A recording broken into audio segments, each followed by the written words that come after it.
अरे सोमरिया सोमरिया आहे ने? अरे सोमरिया आहे ने?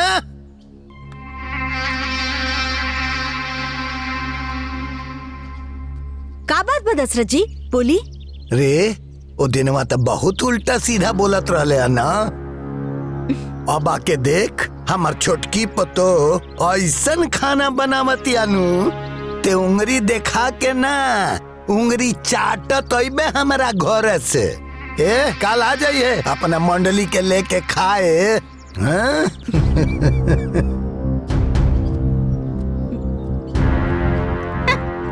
बड़का पतहू वाला बनल बाड़े। हाँ। पर ये चमत्कार कैसे हो गई?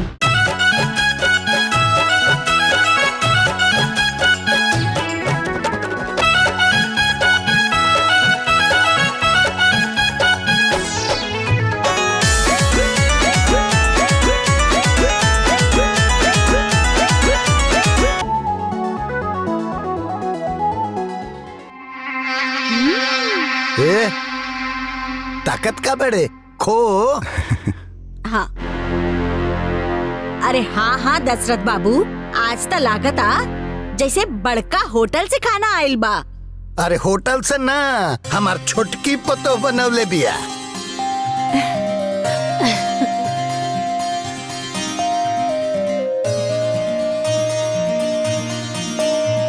अरे वाह मजा आ गई खाए में। अरे समरिया वैसा टेस्टी खाना कब खोले पड़े? हाँ?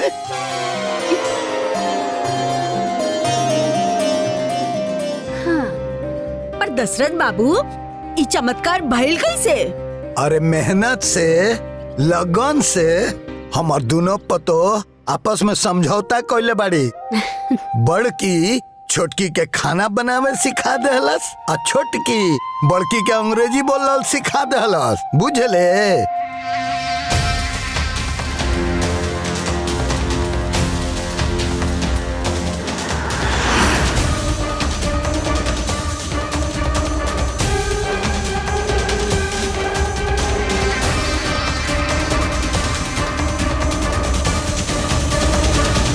हम जितना ही दशरथ के परिवार के तोड़े के कोशिश करत बानी, ये सब एक होके गोंद नियन चिपकल जाता। दोनों पतहू भी एक हो गईली। कौनो न कौनो खेल तो रचे के पड़ी। सुमारी अब तो साजिश रचे के ही पड़ी।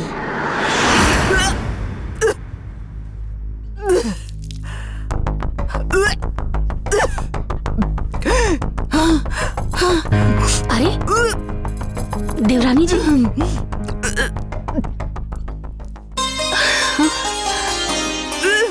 अरे लगातार छोटकी उल्टी करतिया। हाँ? चल चल चल चल चली चली चल हाली हाली चल।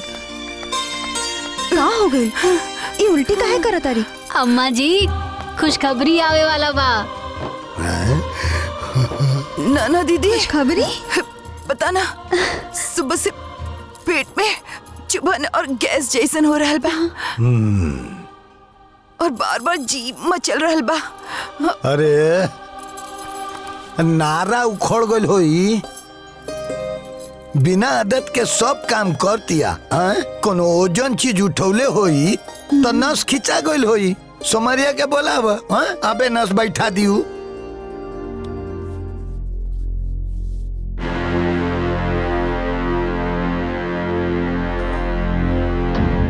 बस बस बस बहुरानी, बस बस अब ही आराम हो जाई। बस बस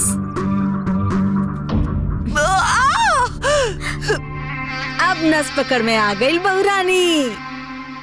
उठा उठा ठीक से बैठा तू। अब ही आराम हो जाई। देखिया लिया।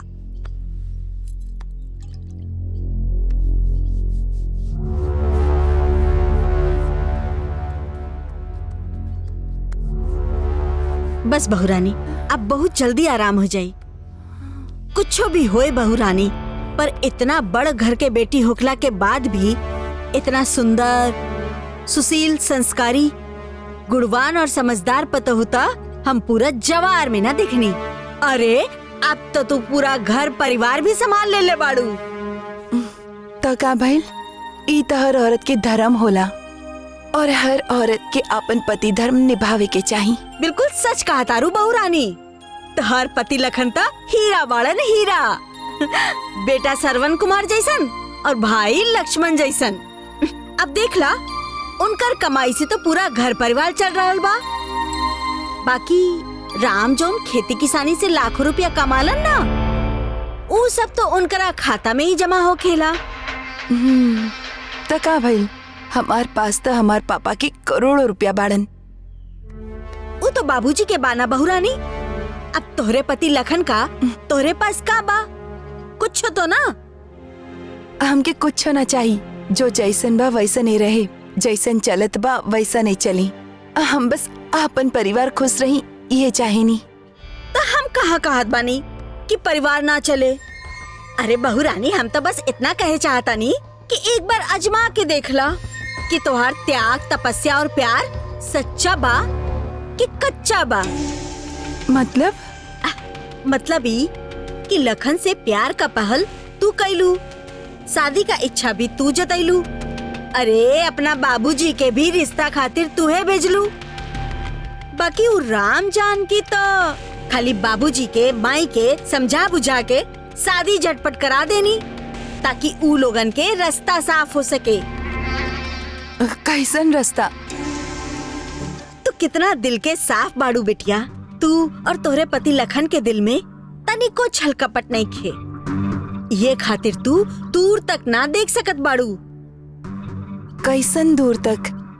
बहू रानी, लखन जौन कमालन ऊ सब में तोरो भी तो कुछ हक हिस्सा होखेला ना।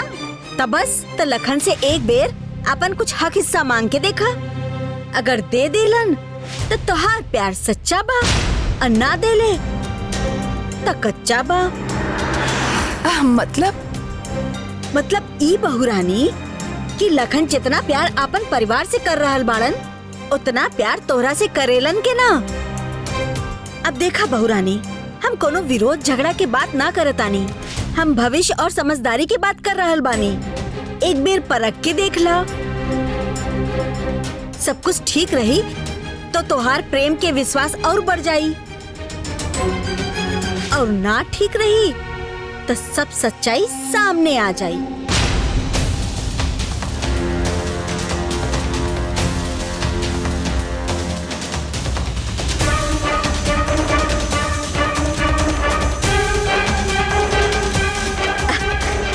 अच्छा बहू रानी, हाँ? अब हम चल रहल बानी, ठीक बा? अपन ख्याल रखिया।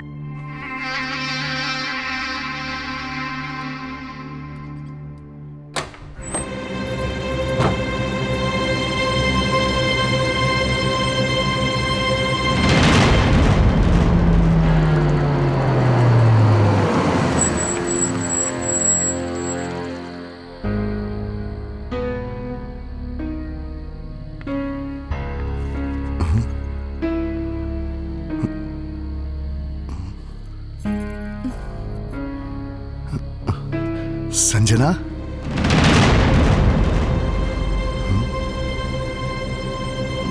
हे संजना।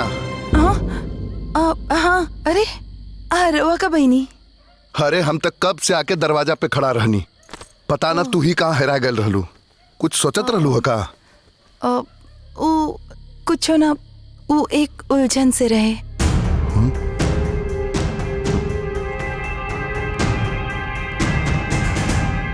उलझन? कैसन उलझन? कोनो बात हो गई का? देखा, तू हमरा के बतेबू न तो हमके कैसे समझ में आई। तू हमार जीवन साथी बाड़ू, जब तक तू अपन उलझन ना बतेबू तो हम कैसे सॉल्व करब? अब जाने दी, हम मना कर देब। मना कर देब? जायदा, ये सब का बोल रहल बाड़ू? साफ साफ बोला, का बात बा? तो के हमार कसम। अगर आप इनकार कर देले तो? हम इनकार ना करब, बोला का बात बा? हमके 1.5 लाख रुपया चाहिए। 1.5 लाख? पता था, हमके पता रहे आप मना कर दे, ऐसे तो हम ना कहत रहे। कोनो बात ना, अब जाई दी, ना कर जाई हमार सहेलियन के सामने। ना ना, हम इनकार कहाँ कैले बनी। कौना सहेली के बात कर रहल बाड़ू? अरे वो रिया बा ना हमार सहेली, परसों ओकर बर्थडे बा और वो हमार बर्थडे पर 1.25 लाख के डायमंड के नेकलेस गिफ्ट कैले रही, तो ओकरे फोन रहे। अब का बोली? ठीक बा, कल हम जात जात भाभी के बोल दे, तू भाभी से 1.5 लाख रुपया ले लिया। हाँ हाँ। ओह माय गॉड, सच्ची?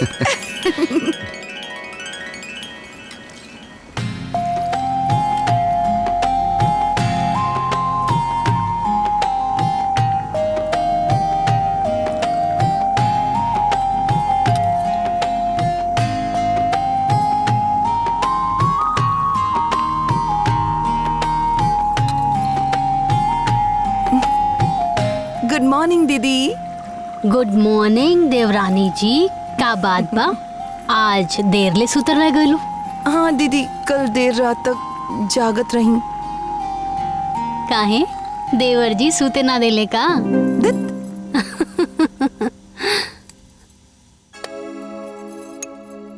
ई लाताहार मॉर्निंग टी।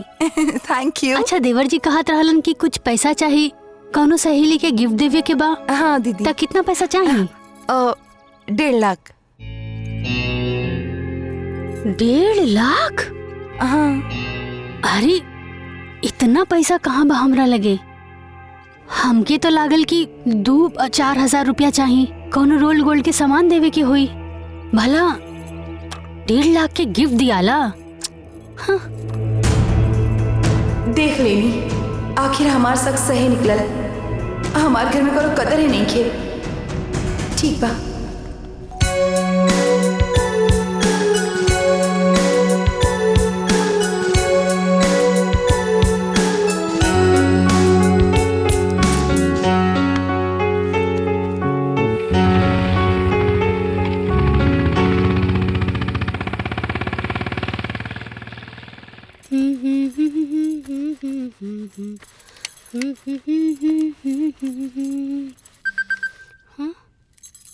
अरे ये अपना मोबाइल तो घर ही पे भूल गेल बाड़े।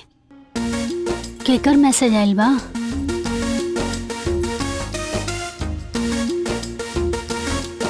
यो यो योरस यो कसी करा करा डट टट ट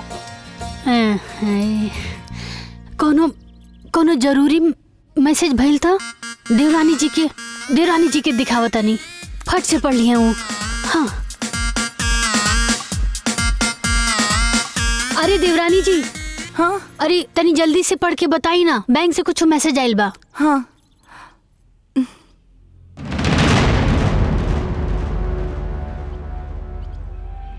अब का लिखल बा? अब एमे लिखल बा दीदी कि आपके अकाउंट में जे पैसा बा ओकर 1 महीना के इंटरेस्ट आपके खाता में जमा हो गल बा। हाँ। उसी के मैसेज रहे।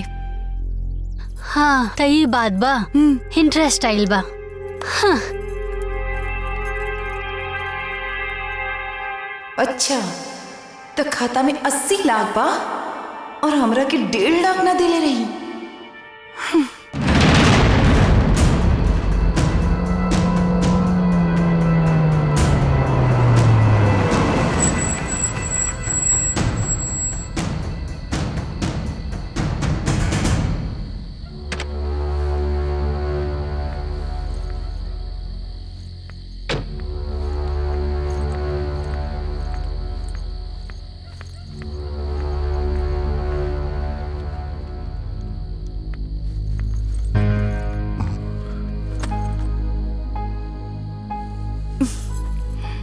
का भइल? ऐसे काहे लेटल बाड़ू? कुछ ना। भाभी पैसा ना देली हा का?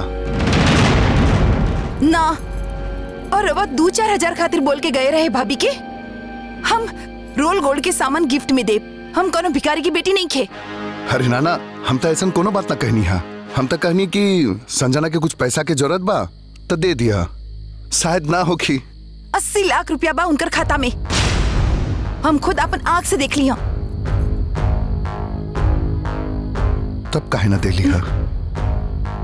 रुको हम पूछ के आवतानी।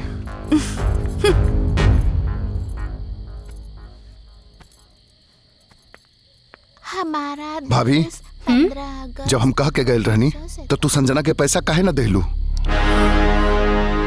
देवर जी उनके 1.5 लाख रुपया चाहत रहे और हमरा लगे इतना पैसा कहाँ बा। काहे? भैया के खाता में 80 लाख रुपया नहीं खे, उहे में से निकाल के दे दिहल रह तू।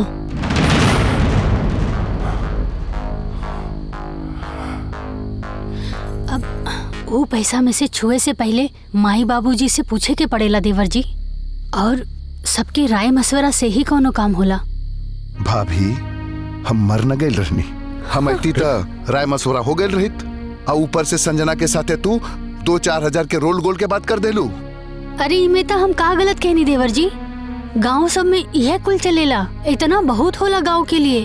भाभी, वो गांव के लड़की ना बिया, उस शहर के लड़की बिया, अब वो बड़ घर के। ओकरा साथे अपना आप के कंपैरिजन मत करा।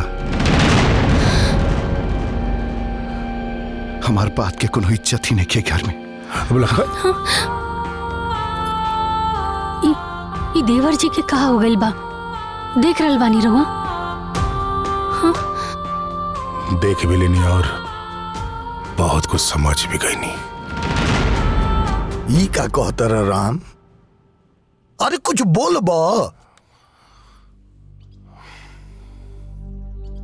बाबूजी, काल के ये घर में हम चोर बेईमान बन जाई, वो से बढ़िया बा कि ये घर का सारा हिसाब किताब लेखा जोखा खर्चा अब रहुआ देखी।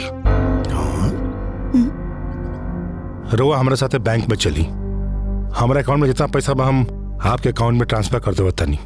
का भइल? के का कहल? कुछ बोल बा। लखन। लखन? लखन? हाँ बाबूजी, लखन के अब हमारा से हक, हिस्सा और हिसाब किताब चाहिए। हमारा 80 लाख रुपए में से 1.5 लाख रुपए उनका काहे ना मिलल, ओकरा ही जाने के बा।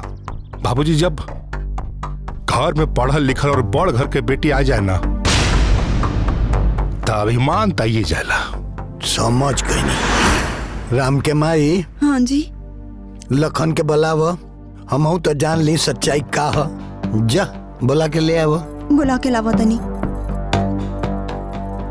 राम, हम यही से लखन के बियाह ना करल चाहत रहनी है, लेकिन तू अजान की दोनों जना हमरा के मजबूर कर देला। तब बाबूजी के जानत रहे कि उनकरा खातिर मेहरारू हमनी से बड़ हो जाई? का बात बा बाबूजी? ई राम का कहत रहा लखन? तारा के हक, हिस्सा, हिसाब किताब चाहिए। अरे एक घर में घर चलावे के नियम कानून हम बनौले बानी कि तहरा कमाई से एक घर के खर्चा चली, और राम के खेत के कमाई से घर के कोनो बड़हन काम होई। बुझले? हाँ तो का हो गई? तहरा के हक हिसाब चाहिए रहल तो हमरा से कहले रहते। कहा भैया, औरत के चढ़ेला पे शिकायत करे आ गेला हो।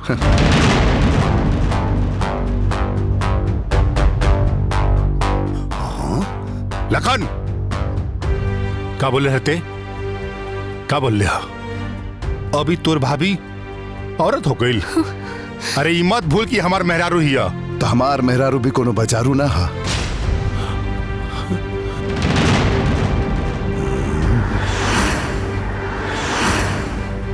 दिन रात काम करे नी, पसीना बहावे नी, घर चलावे नी, और कुछ बोले के हक भी नहीं क्या हमार?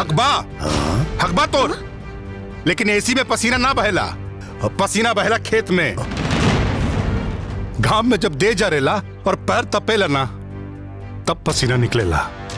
अगर तू पसीना बहावता रहे ना, तो हमनी दोनों प्राणी भी पसीना बहावता नहीं जा। सवेरे से लेकर रात तक, घर से लेकर बाहर तक हमनी का पर मेहनत करते नहीं जा, तब पसीना बहता। अरे एड़ी के पसीना चोटी से बहता। हाँ तो ठीक बाना, छोड़ दो दोनों प्राणी हमारे साथ, वो करके दिखा दे।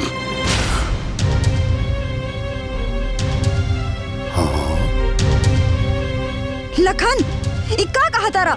मई वो जे दे हिस्सा, अब एकरा का हमनी से आजादी चाहिए। यही भी हमनी के भलाई बा मई। लगा दे हिस्सा और कर दे बंटवारा।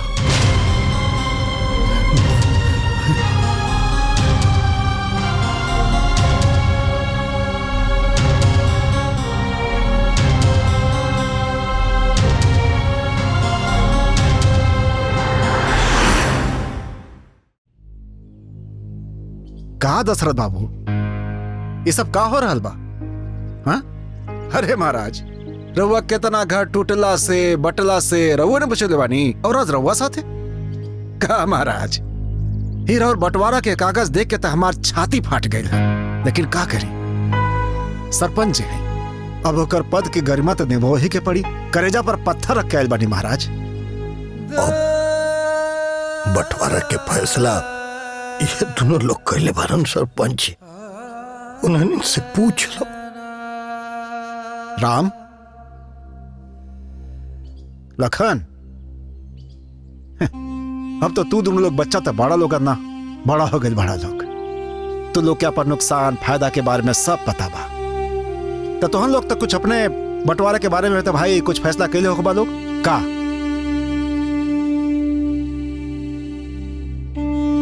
ही पंच के हिसाब से बंटवारा के फैसला ही बाकी ई घर में 6 गो रूम बा, 3 गो रूम राम बाबू के और 3 गो रूम लखन बाबू के, आ बीच में आंगन बा, आंगन के बीच में तुलसी चौरा, तुलसी चौरा के दाहिना साइड में राम के और बाएं साइड में लखन बाबू के। अब घर में 2 गो गाड़ी बा, एगो ट्रैक्टर और एगो कार। राम बाबू खेती किसानी वाला आदमी हमन, तो राम बाबू के ट्रैक्टर दे दिहल जाओ, आ लखन बाबू ऑफिशियल आदमी हमन, तो इनकरा के कार दे दिहल जाओ। ठीक बा ना? अब राम बाबू के खाता में 80,08,000 रुपया बा, जौना के भी 2 गो हिस्सा होके के चाहिए, तो 40,04,000 राम बाबू के और 40,04,000 लखन बाबू के। और एक बात और, दशरथ बाबू के खाता में 12 लाख रुपया बा, जौने के बंटवारा ना हुई, ऊ ई दोनों प्राणी के रही। हाँ सही कहला, ठीक कहला। और हैसियत के मुताबिक से 150 बीघा खेत बा भाई, जौने के बंटवारा हमनी कई ना सकीला। एकर फैसला कोर्ट कचहरी करी।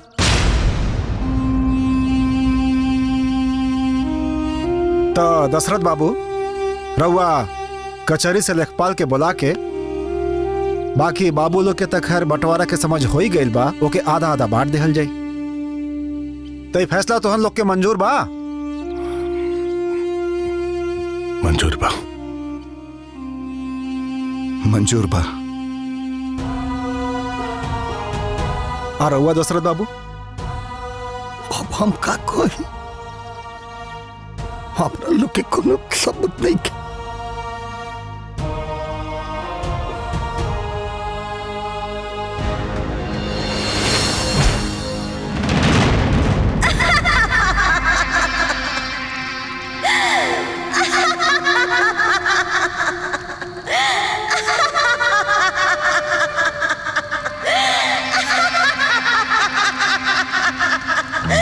टूट गई रे,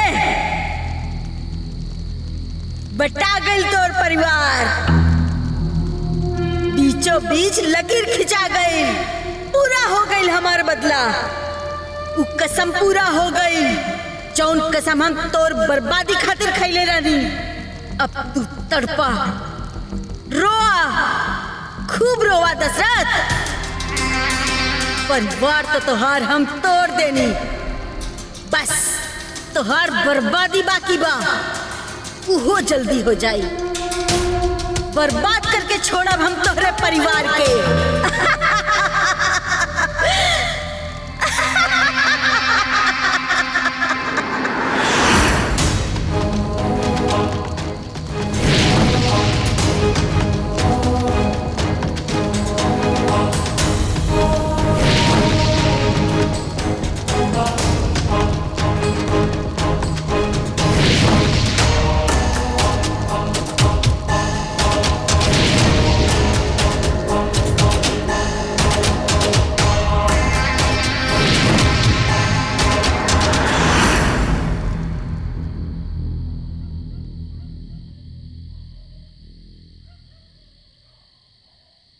ऐसे कहा देखा तनी, जौन इच्छा करे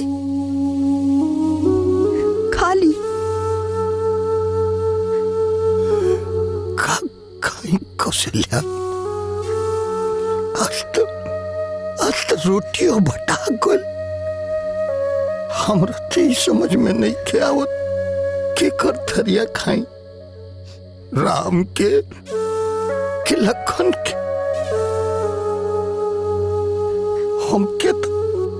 हमके तो ई थरिया के बीच से भी लकीर लौकता।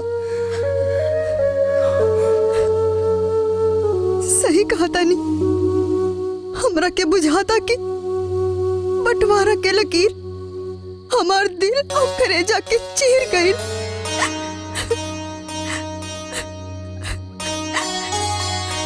खुश है हमारा अयोध्या बटा गई हमारा अयोध्या। एक अयोध्या जहां संकट आयल तो एक भाई के पीछे नंगा गोड़ दौड़ गई। यहाँ राजपाट के चक्कर में दोनों भाई अयोध्या के बांट देलन, हमारा अयोध्या बांट देलन, हमारा अयोध्या बांट देलन। सही कहा तने।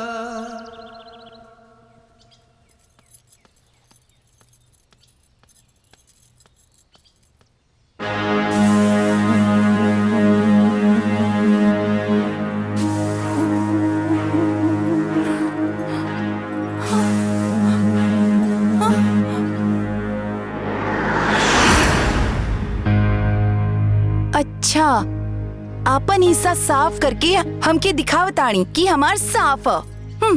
हम हो साफ करके दिखावतानी।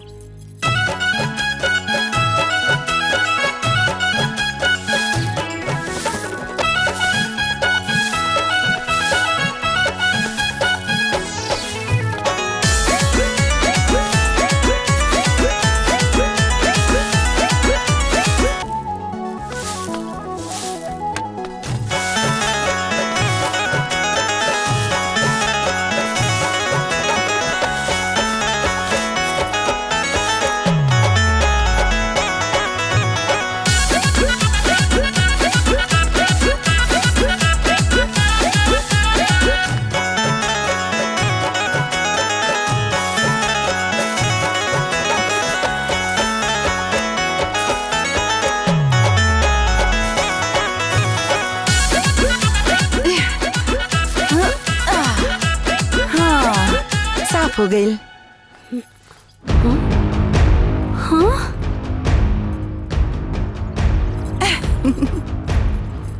Hello madam.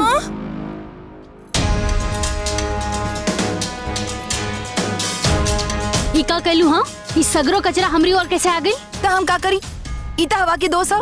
ई कचरा के थोड़े ना हाथ पैर होला।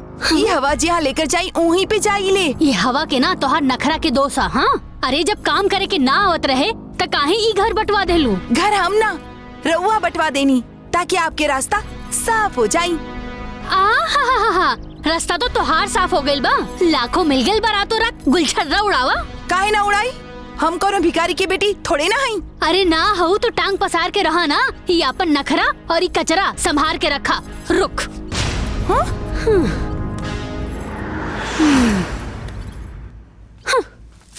ला, ला, ला,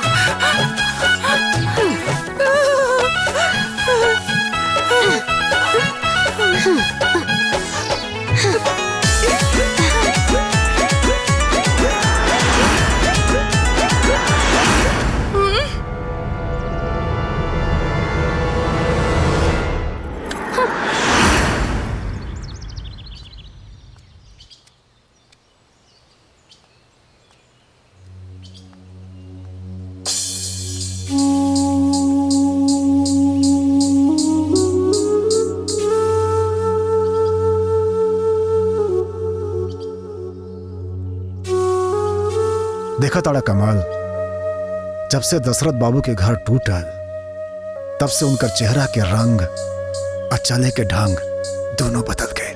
सही कहा ताड़ा भाई, ना तो पहले गर्दन उठा के चलत रहले और खुशी भरल चेहरा से मुस्कुरा के चलत रहले। अरे तो उ कहावत ना सुन ले बड़ा कि जेकर किस्मत फूटेला वही के घर टूटेला।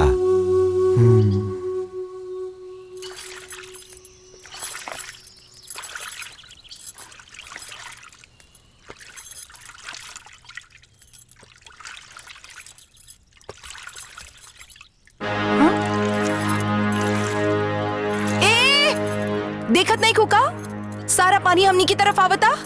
तो हम का करी? एमे हमार कोनो दोस्त नहीं थे। दोस्त बात आई फरस के जौना तरफ ढलान बा ओही और पानी जाता। जब वाइपर से धोए ना आवेला तब पानी काहे गिरावताड़ू? हाँ, हमके ना आवेला। पिछला 10 साल से कुल तू ही तो करत रहलू ना। तो एक काम करा, तोहरा के ज्यादा जानकारी बा तो आके तू ही कला। अच्छा, तो हम धोके दिखावतानी।